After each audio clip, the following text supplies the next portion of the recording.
So I was informed or messaged by His Excellency nga di siya makaani tungod kay wala pa makumaan ang check up dito sa Manila. Mga suway pa duba-duba, wako'y mahimo, isa nung ko na ako'y mahimo. Today is balibayong yun po kaya this is an extension of yesterday's fiesta. Di ba? Nga naman, kaya kakahapon atong isaulo mga Kristan sa mga importanteng haligi sa simbahan na gitungod ni Kristo. And even today's reading, nagpinong ka nato kanilang buha na mausip. Good job. Pedro o si Pablo. And according to some writers, they will say that Peter is tasked to preserve the faith o si Pablo ang gitahasan sa pagsangyaw ni ini. Hence, faith and mission was the essence of our celebration yesterday. Tungod lagi kay ang atong gipistahan ron, which is an extension of that celebration, mauman si Pablo, mao nga let's focus sa atong reflection ngadto kang San Pablo. Pero sige kog tan-aw sa inyong mga live coverage sa inyong nobinaryo, miingon ko wa nay kinahanglan pang iwali kay daghan namong nadungog kabahin ni San Pablo. So kung ako usa pa ka supervisor sa eskwelahan, igo na lang kurong mangutana ninyo kung natuhok ba ninyo to. Aron inikahuman mangulitas tagsatag sa kabay unya mga unta. We all know that the story of Paul as God's apostle started kanusa nagsugod. Kanusa nagsugod. Remember, si Pablo, usa siya ka manglo. Lutos sa pagtuo. Mamanggani na nga sa iyang imahin, unsa iyang gida. Espada, pagbantay mo. Espada, ang gidala ni Pablo. Nganong gipabilin man ang santo namang kahasiya. Ato unya ng hisgutan. Okay? So karon, what was the turning point sa kinabuhi ni Pablo nga human siya gibansay, gibantog nga manglulutos sa mga magtuto ni Kristo? Siya nahimo naman hinuong unsa? Tagasangyaw sa maong Kristo nga iyang gilutos. And that happened sa dihang si Saul.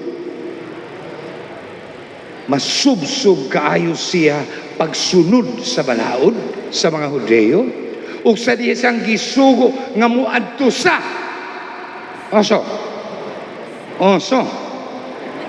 muadto sa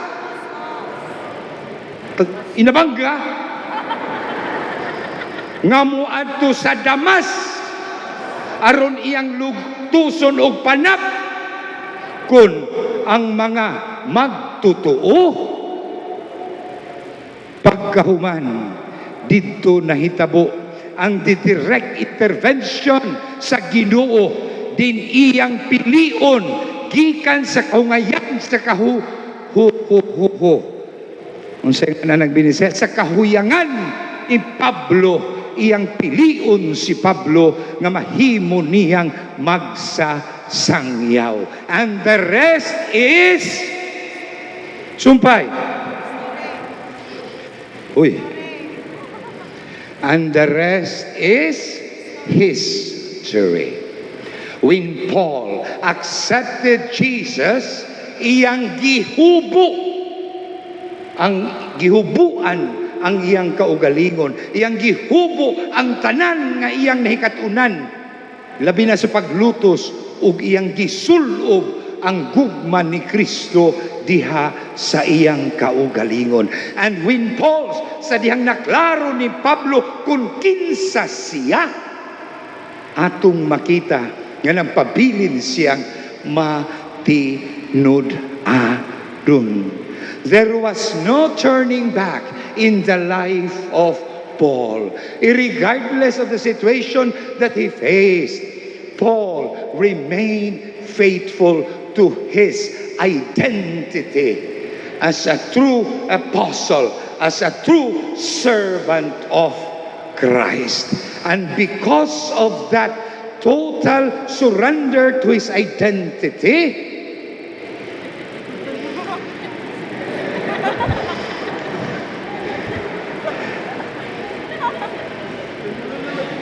kay tinud-anay niyang gipuy-an, dili mahimong iyang itago. And in fact, in the homily of Father Raymond, agere sequitur esse.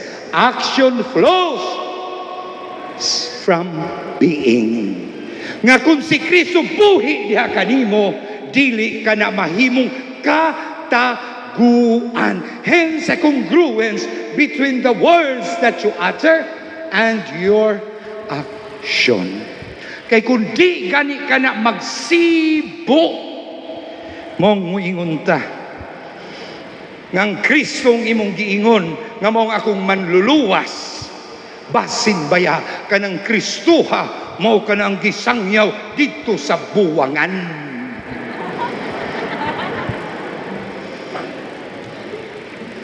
Kinahanglang mag-uban yun na. Tungod kay siya, klaro, akong tulo man ka punto, he never wavered. He remained faithful. Bisan pa man kung gihulga na mismo ang iyang kinabuhi. Because the crown of living a true witness of Christ is when we are open to the, even to the extent of offering our own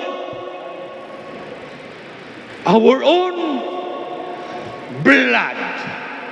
Mamanggani na nga kung apostoles, puwa ang kulor to signify that if you are a true disciple of Christ, you must always be willing, even to the extent of offering your own life. Sayon,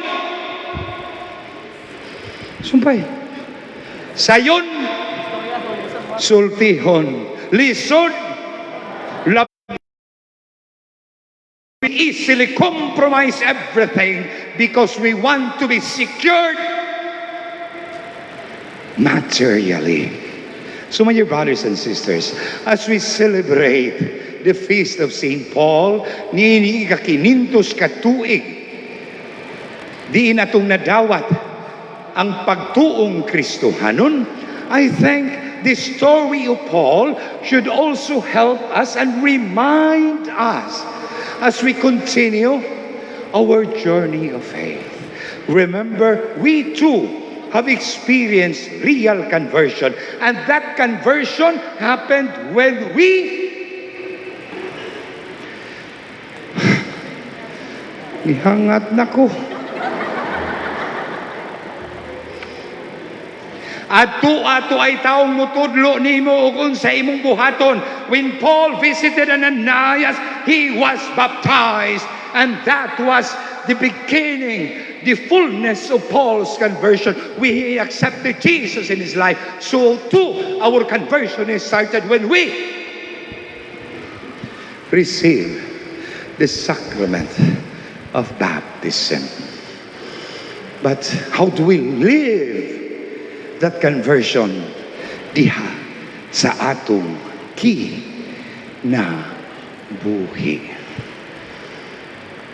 Have we allowed ourselves to be instruments of evangelization? Have we allowed ourselves to spread the good news? Bisan kinsa paman kita, bisan unsa paman ang atong estado sa katilingban, ato pang kilala ang kahayag ni Kristo diha sa maong hugpong grupo o mga kaigsuunan?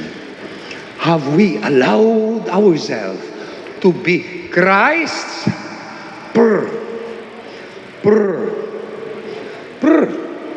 Mga katikista, asara mo. Katikist, raise your right hands. Hala, Padre Tami, why katikista ang inabangga? Di ba? Have we allowed ourselves to become prophets, quote unquote? Do we spend time reading, meditating the Bible? Because mauka na ang ugat sa atong pagsangyaw. Ugato sab na hibaluan nga si Paul tungod sa iyang kasibot wa siya magduha-duha hinuon kanang gikubtan adto sa nang espada kanang pikas unsa gikubtan iyang gikubtan ha naglibog ko mura man nagpapel page 2 ra tingali na no ang uban Biblia ganuman because Paul was sending letters to the different communities reminding them unsa day kalami kung magkinabuhi diha og uban kang Kristo. Tungod ni ana, tungod lagi kay there was a congruence. Paul wara magpuyo og nagsigig suwat. Paul visited many places. Hence, daghang gani mga turista nga murang padidungdong nga moadto tingali nuring sunod buwan just to trace the apostolic journey of Paul. Nganuman, because para kaniya, the best manifestation that his life is a life of service in when you immerse yourself to different Christian communities. Mao ka na ang gihimo ni Pablo. And because of that attitude to immerse himself to different Christian communities, he was misunderstood. Gilutos, gigukod, gipriso, hangtod, gipatay. Tungod kay siya nagpabiling matinud-anon. What sustained sa ato pa di ay kita day usab sa atong pagsangyaw,